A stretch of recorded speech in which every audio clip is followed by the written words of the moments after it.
반갑습니다. 역사를 바로 알면 미래가 보인다. 오늘은 박사 학위 이후에 이승만의 여정을 같이 생각해 보기를 원합니다. 1889년 1월 한성 감옥에서 사형수 이승만은 성경을 읽다가 기도하면서 하나님을 체험하게 됩니다.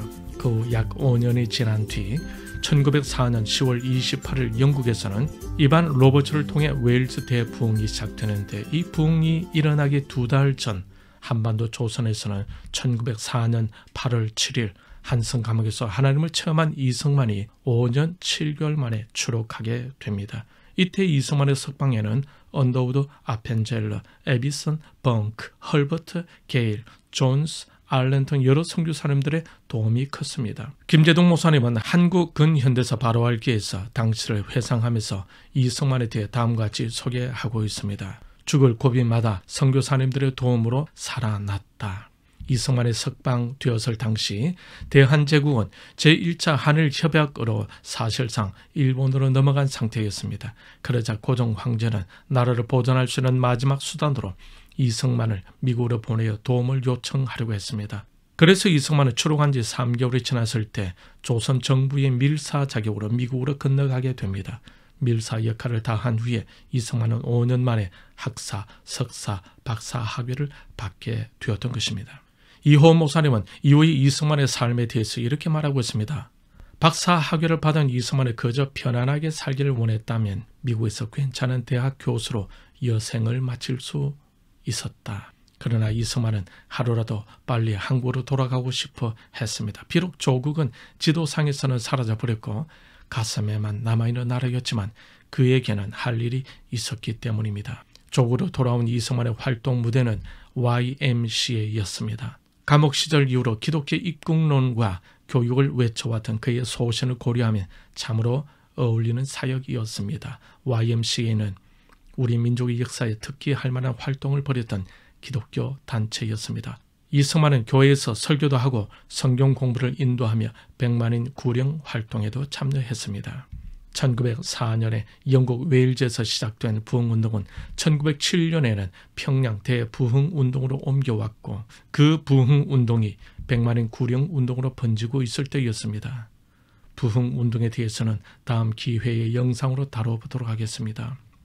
아무튼 이러한 부흥운동이 조선에서도 진행되고 있을 그 당시에 이승만도 귀국하여 전국에 YMCA를 조정하는 한편 성경과 국제법을 강의하고 여러 권의 책을 번역하려고 시도하였습니다. 이호 목사님의 표현대로 이승만은 신들린 사람처럼 기독교 교육 사역에 열중했습니다. 이것을 보면 그 당시에 이승만은 영적 부흥과도 밀접한 관계가 있어 보입니다. 이 부분도 연구해 볼 만한 역사적 사료가 될 것이라 생각됩니다. 그런데 기독교 활동은 그에게는 아주 위험한 일이었습니다. 일본 총독부는 기독교인이라면 일단 의심의 눈초리로 보았습니다. 당시의 기독교인들은 거의 민족주의자들이었고 기독교를 통해서 독립을 추구하는 이들이 많았기 때문입니다. 일제는 말도 안 되는 이유로 기독교를 탄압하기 시작했습니다. 기독교의 부흥과 함께 조선에는 기독교에 대한 탄압이 극에 달하게 되었습니다. 이승만은 일제의 비위를 거스를 어떤 빌미도 주지 않기 위해 세심한 주의를 기울이면서 활동했습니다. 이승만은 기차, 배, 말이나 나귀, 우마차, 가마 혹은 일거를 타고 도합 3,700km를 여행했습니다. 13개 선교 구역을 방문하고 33회 집회를 열었으며 7,535명의 학생들을 만났습니다. 남으로는 광주, 전주, 군산까지 내려갔고 북으로는 평양, 선천까지 올라갔습니다. 이런 맹활약으로 지방학교들에서도 모임이 만들어져 YMCA는 전국적인 조직으로 성장하게 되었다고 이호 목사는 전하고 있습니다. 그런데 이러한 이승만을 비롯한 기독교인들의 활발한 움직임은 조선 총독부를 자극하게 됩니다. 그래서 일제는 조선 기독교 지도자들 일망타진하기 위한 음모를 꾸미게 되는데, 그 음모가 바로 105인의 사건입니다. 일제가 이 음모를 기독교인들에게 뒤집어 씌운 죄목은 어마어마했습니다. 1911년 11월 11일 기독교인들의 데라우치 총독의 암살을 시도했다는 것입니다. 일제는 이 음모로 무려 700여 명을 검거했습니다. 무지막지하게 고문을 가한 뒤에 123명을 기소했습니다.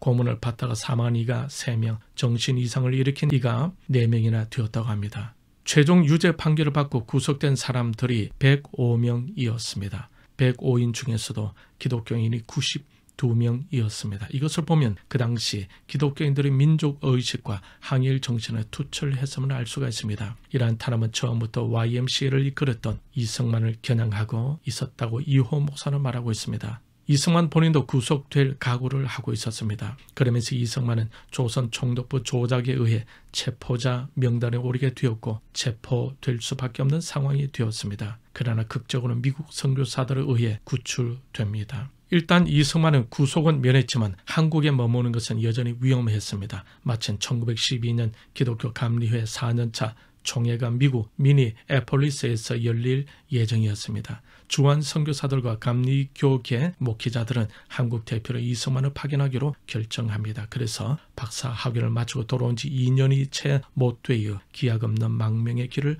떠나게 되었던 것입니다. 당시 75세였던 아버지 이경선은 중풍으로 누워있는 상태였습니다. 이승만은 눈물로 작별 인사를 드리고 아버지는 문 앞까지 마중 나와서 차마 6대 독자 외아들의 얼굴을 보지 못하고 손만 흔들었다고 합니다. 1912년 3월 26일 눈물로 인사를 나눈 것이 부자간의 마지막이 됩니다. 이러한 이승만을 보고 친일파라고 부르는 사람들은 무엇을 듣고 그렇게 부르는지 모르겠습니다. 미국에 독차한 이승만은 세계 감리교 대회에서 일제의 만행을 규탄하며 기독교 정신을 호소합니다. 이호 목사는 이승만의 연설을 다음과 같이 전합니다. 기독교나 민주주의 정신은 약자를 보호하는 데 있습니다. 지금은 일본은 무력으로 한국의 주권을 빼앗고 한국인을 지독히 탄압하고 있습니다. 그러니 세계 기독교들은 모름지기 단결하여 이 피압박 민족을 하루바삐 해방시키고 아시아의 평화를 이룩하며 나아가서는 세계 평화 유지에 이바지해야 할 것입니다.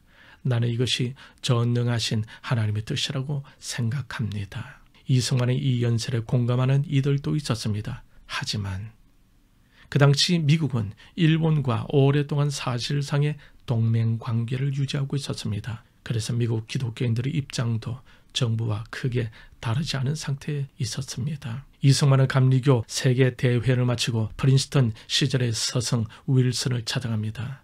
당시 서성 윌슨은 주지사를 거쳐서 대통령 후보 출마를 준비하고 있었습니다. 이승만은 한국의 해방을 세계에 알리는 성명서에 서명해 줄 것을 부탁했지만 윌슨은 다음과 같이 말하며 거절합니다. 개인적으로는 얼마든지 당신의 뜻에 동의하오. 그러나 미국의 정치를 위해 서명할 수 없어. 하지만 모든 약소국을 위해 할 일이 있을 것 같아 깊이 생각 중이요. 훗날 윌슨은 민족 자결주의를 주장합니다. 그때 이승만은 약소국을 위해서 할 일이 바로 그것이었음을 짐작할 수 있었다고 합니다. 윌슨은 한국 동점을 위한 서명을 거절했지만 강연을 위한 추천장을 기꺼이 작성해 주었습니다. 그러면서 이승만에게 이런 충고를 합니다. 나 한 사람의 서명을 받을 생각을 하지 말고 미국인들의 마음에 서명을 받도록 하시오. 이호 목사는 바로 이 윌슨의 충고는 이승만에게는 절묘한 한 수였고 그 한마디가 그에게 대단히 중요한 영향을 끼쳤다고 말합니다. 훗날 이승만은 미국의 양심과 여론을 호소하는 독립운동을 줄기차게 진행하게 됩니다. 결국 105인의 사건을 계기로 이승만은 1912년 3월 26일 37세의 나이에 고국을 다시 떠나 머나먼 미국으로 망명길에 오르면서 조국의 해방을 위해 33년 동안 길고 긴 독립투쟁을 하다가 해방을 맞이하여 귀국하게 되는데 그때 그는 어느덧 나이 70세가 되었습니다. 그리고 그 고령의 나이에 그를 기다리고 있었던 일들은 여전히 투쟁의 역사였습니다. 오늘은 여기까지입니다. 박사 학위를 받은 후 한국으로 돌아온 이승만 박사가 다시 미국으로 망명의 길을 떠나게 되는 과정과 활동을 같이 살펴보았습니다. 역사를 바라보면 미래가 보인다.